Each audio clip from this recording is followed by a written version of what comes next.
भगवान की जय। मेरा विचार तो आज ये था कि मैं गौ माता के लिए कुछ बोलूं।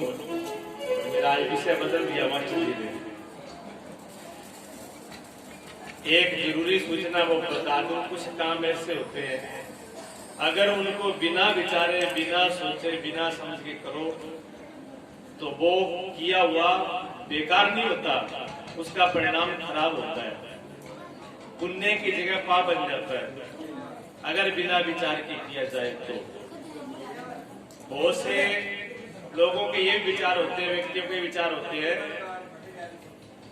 कि कथा से क्या मतलब है, कथा करना, सत्संग करना, ये तो फालतू पैसे खर्च होते हैं, ऐसी आडंबर रच लेते हैं, उनसे मिलेगा क्या? हम आपको कहते हैं कि आपके चक्का गांव में कितने स्कूल है, कितने प्राइवेट और कितने सरकारी हैं? 6-7 है ना। उनकी क्या जरूरत है? बच्चे बेकार में भेजते हो, घर में कुछ काम लगा लिया करो उनको। और उन मास्टरों को तनख्वाह बेकार में देते हो। इतना ही नहीं, बसों का किराया भी देते हो जो लेके जाती है। और मैडम घर पे काम नहीं करती, वहीं जाके बैठ जाती है। कम से कम घर पे काम तो करेंगे। ये बंद होने चाहिए सब स्कूल। सही बात है, होना चाहिए? नहीं होना चाहिए, क्योंकि उसमें पढ़ाई, विद्या पढ़ाई जाती है। अगर वो बंद हो जाएंगे, अगर बच्चों को पढ़ाया नहीं जाएंगे तो बच्चे कैसे हो जाएंगे? पशुओं के समान। पशुओं में और बच्चों में कोई अंतर नहीं रहेगा। वो विद्या का स्कूल है, जहाँ विद्या दी जाती है, वो विद्या का मंदिर है। तीसरा नेत्र विद्या को कहते हैं, तीसरा नेत्र, तीसरी आंख जो है वहां पर विद्या वाली मिलती है। लकीरें जो अक्षर होते हैं ना, आपने देखा होगा ए जब लिखा जाता है अंग्रेजी का तो 3 लकीरें होती है, कैसे रहे कैसे रहे के बीच में, ऐसे 3 लकीरें से बन जाता है जी। ऐसे ही तो है ना। अगर जो व्यक्ति पढ़ा लिखा न हो, जिसने ABC न पढ़ी हो, उसके लिए वो लकीरें हैं कि ए है? लकीरें हैं।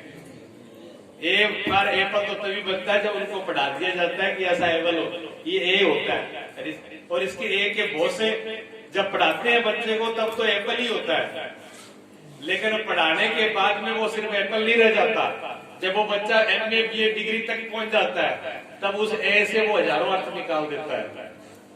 एक ए से पता नहीं कितने नाम होंगे, एक ए से पता नहीं कितनी बनती होगी। आप कहेंगे गा गणेश, हिंदी में क्या कहते हैं? गा गणेश, गा गधा, गा गऊ। अब गा से गा गधा, जा गा गऊ, जा गणेश से मतलब क्या है? वो तो एक याद करने के लिए, पर गा से कितने पैदा हो, क्या क्या चीज बनती है? एक गा अक्षर से कितनी भी परिभाषाएं हो सकती है, कितने भी नाम लिखे जा सकते हैं, लिखे जा सकते हैं ना। ये विद्या है, उसके लिए आप खर्चा करते हो, बच्चों को भेजते हो और इतना टाइम तक भेजते हो कि 20-25 साल जिंदगी की चौथाई हिस्सा स्कूल में चला जाता है। एक तो अपने जीवन का चौथाई हिस्सा उस कॉलेज में चला जाता है, स्कूल में चला जाता है, पहली बात। दूसरी बात, आपके घर पे कोई काम नहीं करते हो। मुझे स्कूल जाना है, स्कूल का काम करना है, पहले स्कूल जाएंगे, फिर घर पे आके स्कूल का थोड़ा बहुत टाइम बचेगा तो खेल लेंगे, मोबाइल चला लेंगे, पर घर का काम नहीं करेंगे। तीसरी बात उसने क्या कि जो आपका अर्थ है, जो आपने पैसा कमाया बड़ी मेहनत से, वो आप स्कूल में खर्च कर देते हो इनके ऊपर, इसलिए ये लायक बन जाए। और ये कॉलेज में पढ़ पढ़ के ऐसे लायक बन जाते हैं कि फिर माँ बाप को नालायक समझते हैं। ये आज की पढ़ाई ये है जो माँ बाप को नालायक कहती है। पढ़े लिख करके उन बच्चों को ये पता नहीं है कि हमें पढ़ाई का मतलब क्या है। हम बड़ों का सम्मान नहीं कर सकते, हम बोलना नहीं सीखते, हम झुकना नहीं सीख सकते।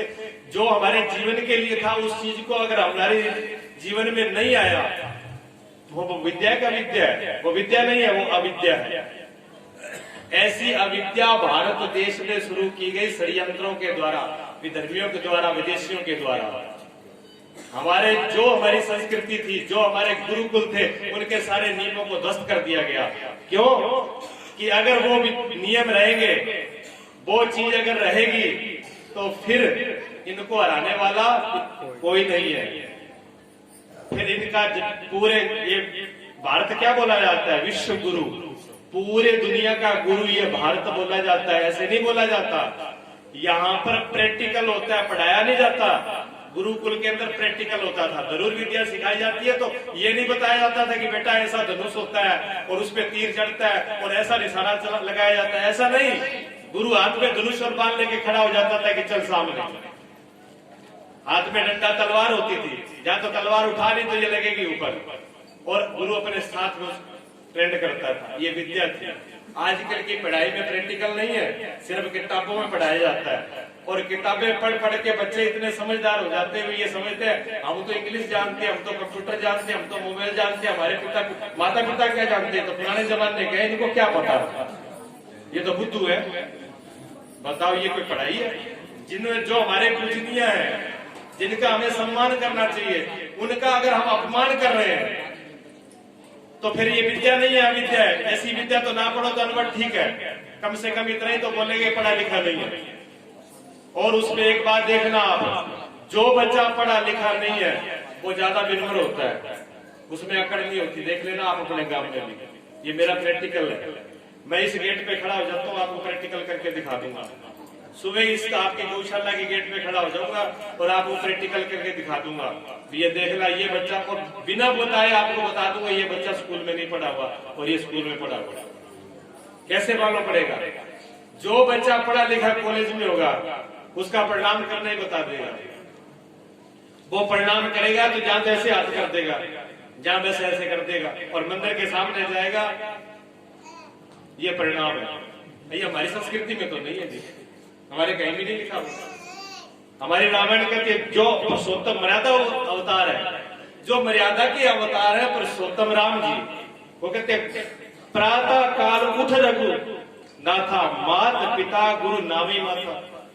प्रातः काल जो स्वयं परमात्मा है, जो इस धरती पे आए हैं, वो भी सुबह उठ करके माता पिता और गुरु को प्रणाम करते हैं। ये हमारी संस्कृति है, ये गुरुकुल में होता है। मैं जो बोल रहा हूँ मेरा विषय बदला है। मास्टर जी ने बोला था कि मैं 3 दिन से आपको प्रणाम कर रहा हूँ और आपने मुझे आशीर्वाद नहीं दिया।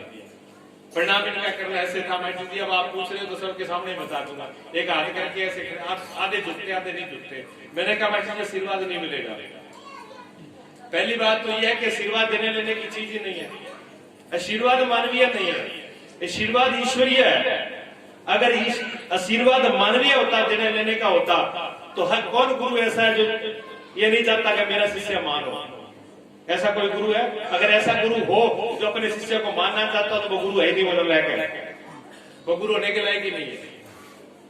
हर एक इस दुनिया में 2 ही व्यक्ति हैं, या तो माता पिता और जहाँ गुरु, जो दूसरे को ऊपर उठ, अपने शिष्य को भी अपने बेटे को भी ऊपर उठता, अपने से ऊंचा देख करके प्रसन्न होते हैं। बाकी सबको जलन हो सकती है, ईर्ष्या हो सकती है, लेकिन शिष्य अगर गुरु से मान हो जाए तो गुरु का हृदय गदगद हो जाता है, प्रसन्न हो जाता है। और बेटा अगर माँ बाप से भी लायक हो जाए तो माँ बाप को गर्व हो जाता है। होता है कि नहीं?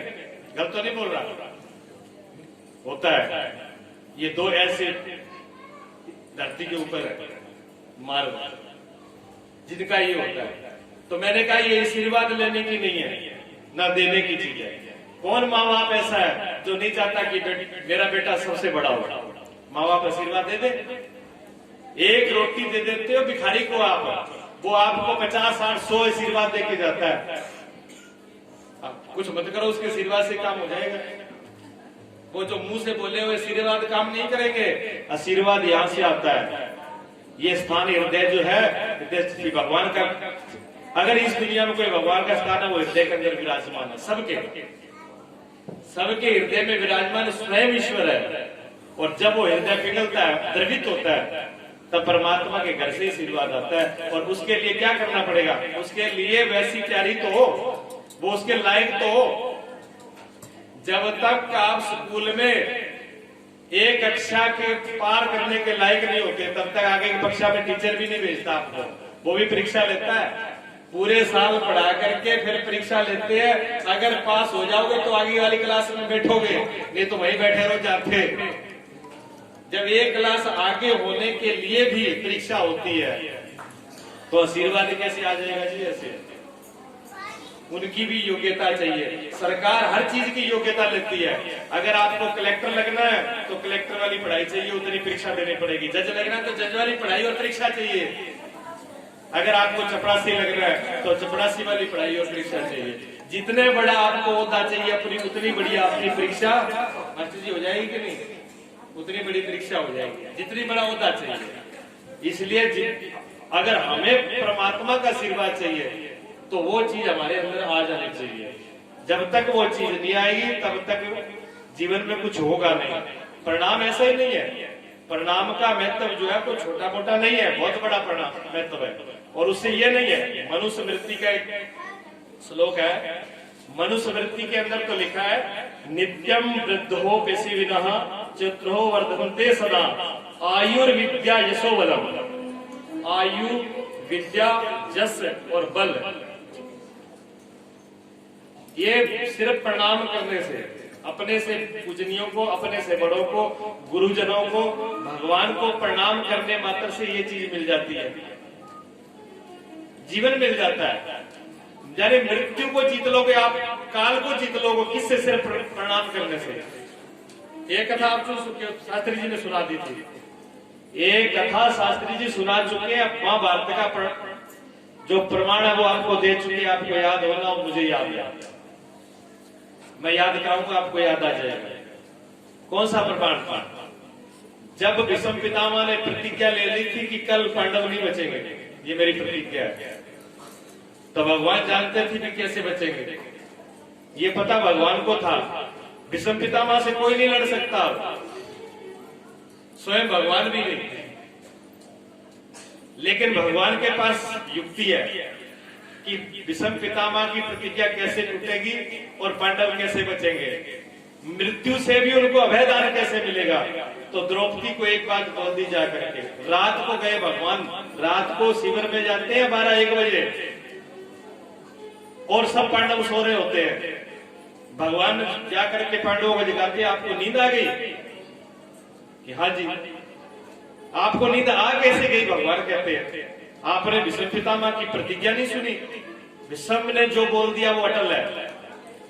तो युधिष्ठिर क्या कहते हैं कि प्रभु ये तो मुझे पता है कि भीष्म ने जो बोल दिया वो अटल है, लेकिन हम तो आपके भरोसे सोए हैं ना, हमें आप पे विश्वास है। तभी तो कहते हैं मैं जग रहा, भगवान जग रहे हैं तो मुझे क्या जरूरत है। जो समर्पित है भगवान के समर्पित थे, इसलिए तो भगवान कहते हैं मुझे रात को आना पड़ा। द्रौपदी को सुबह 4 बजे 3 बजे भीष्म पितामह उठ करके भजन पे ध्यान पे बैठ जाते हैं और 4 बजे वो अपने ध्यान से खड़े होते हैं। उसी टाइम द्रौपदी जाकर के प्रणाम करेंगे। पहली बात ये सुनिए कि समय कौन सा है, क्या समय चुना है। आज एक रहस्य की बात बता रहा हूँ, जब बात आ गई तो एक बहुत रहस्य की बात है कि समय कौन सा चुना गया है। 3 समय ऐसे हैं जाके आशीर्वाद टलते नहीं है। 3 समय ऐसे हैं जाके आशीर्वाद टलते नहीं है। संतो ब्राह्मणों चे पूजनीय।